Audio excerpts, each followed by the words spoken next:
देखने सुनने वाले तमाम दोस्तों को मेरा सलाम। आज की इस वीडियो में हम लोग बात करेंगे यूरिक एसिड के हवाले से और ये जानने की कोशिश करेंगे कि बग़ैर अद्वियात के इस्तेमाल के कैसे हम यूरिक एसिड को मुनासिब रख सकते हैं। तो वीडियो शुरू करने से पहले आपसे दरख्वास्त है कि वीडियो को लाइक और चैनल को सब्सक्राइब कर दें ताकि आने वाली मज़ीद इंफॉर्मेटिव वीडियोस आप तक बआसानी पहुंच सकें। यूरिक एसिड हमारे जिस्म के अंदर पैदा होने वाला एक वेस्ट प्रोडक्ट है। हमारे जिस्म के अंदर मौजूद प्यूरिन या वो प्यूरिन जो कि हम लोग खुराकों से हासिल करते हैं, जब उसकी तोड़ फोड़ होती है तो यूरिक एसिड बनता है। जब इसके लेवल ज़्यादा हो जाते हैं तो ये यूरिक एसिड क्रिस्टल्स की फॉर्म में हमारे जोड़ों के अंदर जमा हो सकता है, जिसकी वजह से हमारे जोड़ों में सोजिश का होना और ये इंतहाई तकलीफ दे अमल है। यूरिक एसिड के हाई लेवल मारूसी भी हो सकते हैं, या हमारे अगर गुर्दे सही तरह से यूरिक एसिड को हमारे जिस्म से नहीं निकाल पा रहे तो हम यूरिक एसिड के हाई लेवल्स का शिकार हो सकते हैं। अगर वजूहात की बात करूं तो बहुत सारे ऐसे लोग जो कि डायूरेटिक्स अद्वियात का इस्तेमाल अरसा दराज से कर रहे हैं या लो डोज के अंदर एस्प्रीन ले रहे हैं, उनमें यूरिक एसिड हो सकता है। इसी तरह से जो लोग इम्यूनोसप्रेसेंट ड्रग्स का इस्तेमाल करते हैं, उनमें भी यूरिक एसिड हो सकता है। बहुत ज़्यादा कार्बोनेटेड ड्रिंक्स का इस्तेमाल या उन खुराकों का इस्तेमाल जिनके अंदर प्यूरिन ज़्यादा पाया जा रहा हो, उससे यूरिक एसिड बढ़ सकता है। इसी तरह से मोटापे का शिकार लोग और उन लोगों में भी यूरिक एसिड के लेवल ज़्यादा हो सकते हैं जिनमें ज़ियाबतीस का मर्ज पाया जाता है। आज हम ये जानने की कोशिश करते हैं कि बग़ैर अद्वियात के हम लोग यूरिक एसिड को कैसे मुनासिब रख सकते हैं। तो सबसे पहले मैं बात करूंगा कि हम अपना डाइट प्लान चेंज करें, यानी कि हम उन खुराकों का इस्तेमाल करें जिनके अंदर प्यूरिन की मिकदार कम से कम हो। मछली, गुर्दे, कलेजी, मशरूम्स, इसी तरह से गोभी का इस्तेमाल कम से कम किया जाए। इनके अंदर प्यूरिन ज़्यादा होता है और वो यूरिक एसिड ज़्यादा बना सकता है। दूसरे नंबर पर मैं बात करूंगा कि चीनी के इस्तेमाल को तर्क कर दें। फ्रक्टोज जो कि मशरूबात के अंदर मौजूद होती है, वो जब उसकी तोड़ फोड़ होती है तो इस तरह से प्यूरिन और यूरिक एसिड बनता है। और मशरूबात के अंदर जो फ्रक्टोज पाई जाती है वो जल्द एब्जॉर्ब होती है, क्योंकि उसके साथ प्रोटीन्स और फाइबर्स नहीं होता। इसलिए जो मशरूबात के अंदर जो प्रोसेस्ड फूड के अंदर चीनी पाई जाती है या शुगर पाई जाती है, वो हमारे लिए ज़्यादा नुकसानदेह है। कुछ एहतियाती तदाबीर इख्तियार करें। एक तो सादा ग़िज़ा खाएं। एक, जब भी आप कोई प्रोसेस्ड फूड लेने जाएं तो उसका लेबल ज़रूर चेक कर लें कि उसमें चीनी की मकदार कितनी है। कार्बोनेटेड ड्रिंक्स का इस्तेमाल कम से कम करें और प्रोसेस्ड फूड से इज्तनाब करें। इस तरह से आप यूरिक एसिड के लेवल्स को मुनासिब कर सकते हैं। तीसरे नंबर पर मैं बात करूंगा पानी के इस्तेमाल के हवाले से। कोशिश की जाए कि पानी का इस्तेमाल ज़्यादा से ज़्यादा किया जाए, क्योंकि पानी एक कुदरती तौर पर डिटॉक्सीफाइंग एजेंट है। ये हमारे जिस्म से मुज़र सेहत मादों को खारिज करने के लिए इंतहाई मुफीद है।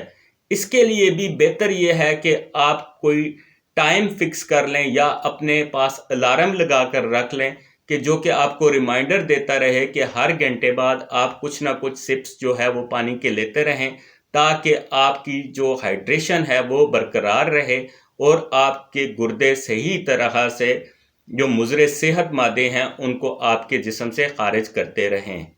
कॉफ़ी का इस्तेमाल। कॉफ़ी के अंदर ऐसे एंजाइम्स पाए जाते हैं यूरिक एसिड्स को मुनासिब रखने के लिए मुफीद है।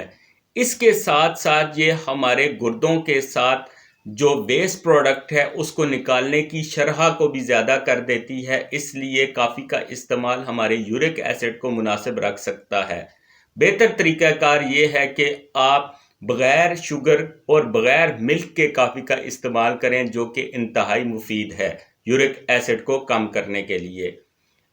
अपने वज़न को कम करें। मोटापे का शिकार लोग बहुत सारी बीमारियों का शिकार हो सकते हैं। بہتر یہ ہے کہ مردوں کے اندر آپ کی ویسٹ جو ہے وہ 40 انچ سے زیادہ نہ ہو اور خواتین کے اندر یہ 35 انچ سے زیادہ کسی صورت میں بھی نہ ہو، یہ انتہائی نقصان دہ ہے۔ اسی طرح سے جو موٹاپے کا شکار لوگ ہوتے ہیں، رات سوتے ہوئے ان کو سانس صحیح طرح سے نہیں آتا اور آپ کے جسم میں آکسیجن کی کمی بھی ہو سکتی ہے۔ اپنے وزن کو مناسب رکھنے کی کوشش کریں تاکہ آپ یورک ایسڈ اور بہت ساری بیماریوں سے بھی بچ سکیں۔ بلڈ شوگر لیول کو مناسب رکھنے کی کوشش کریں۔ تحقیق سے یہ چیز ثابت ہے کہ جو لوگ ذیابیطس کے مریض ہیں ان میں یورک ایسڈ ہونے کے زیادہ چانسز ہوتے ہیں بنسبتاً ان لوگوں کے جن میں ذیابیطس کا مرض نہیں ہے۔ اس لیے اگر آپ ذیابیطس کا شکار ہیں تو اپنی ادویات کا صحیح طرح سے استعمال کریں اور ریگولرلی اپنے معالج سے مشورے میں رہیں۔ اور اگر پری ڈائیبیٹک ہیں تو آپ کو چاہیے کہ آپ چینی کا استعمال ترک کر دیں تاکہ آپ بہت ساری بیماریوں سے محفوظ رہ سکیں۔ زیادہ فائبر والی خوراکوں کا استعمال۔ زیادہ فائبر والی خوراکوں کا استعمال ہمارے معدے کی صحت کے لیے، اسی طرح سے ہمارے جو یورک ایسڈ کے لیولز ہیں ان کو کم کرنے کے لیے بھی انتہائی مفید ہے۔ ایک ایڈلٹ کو چاہیے کہ وہ کم سے کم 25 to 35 گرامز روزانہ فائبر کا استعمال کرے جو کہ اس کی صحت کے لیے بہتر ہے۔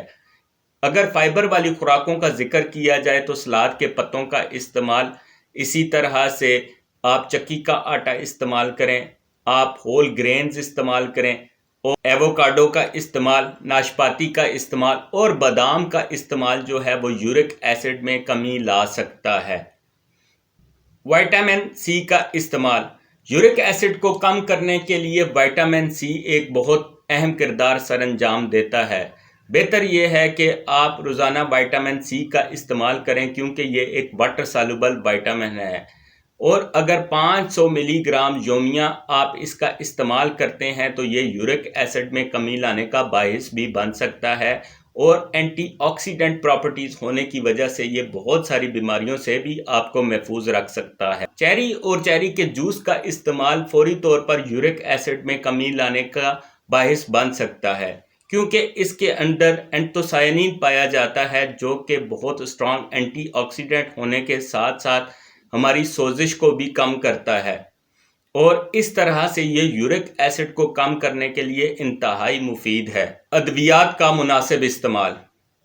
وہ لوگ جو ڈائیوریٹک ادویات استعمال کرتے ہیں یا ایسپرین کا استعمال کر رہے ہیں، اسی طرح کے بیٹا بلاکر کا استعمال کرتے ہیں یا لیووڈوپا کا استعمال کر رہے ہیں، یا پھر وہ امیونوسپریسنٹ ڈرگز کا استعمال کرتے ہیں، تو ان کو چاہیے کہ وہ اپنے معالج سے مشورے کے ساتھ ان ادویات کو لمیٹائز کریں تاکہ یورک ایسڈ میں کمی لائی جا سکے، اور باقاعدہ طور پر اپنا چیک اپ کرواتے رہیں تاکہ یورک ایسڈ کی سطح کو مناسب رکھا جا سکے۔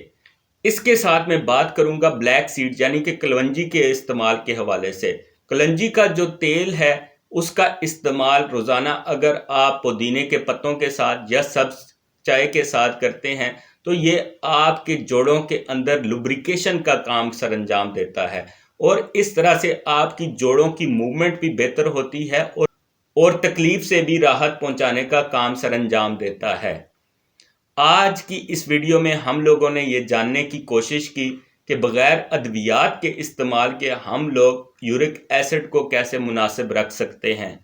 آپ سے درخواست ہے کہ ویڈیو کو لائک اور چینل کو سبسکرائب کر دیں تاکہ آنے والی مزید انفارمیٹو ویڈیوز آپ تک پہنچ سکیں۔ آپ کا بہت شکریہ۔ سدا خوش رہیں۔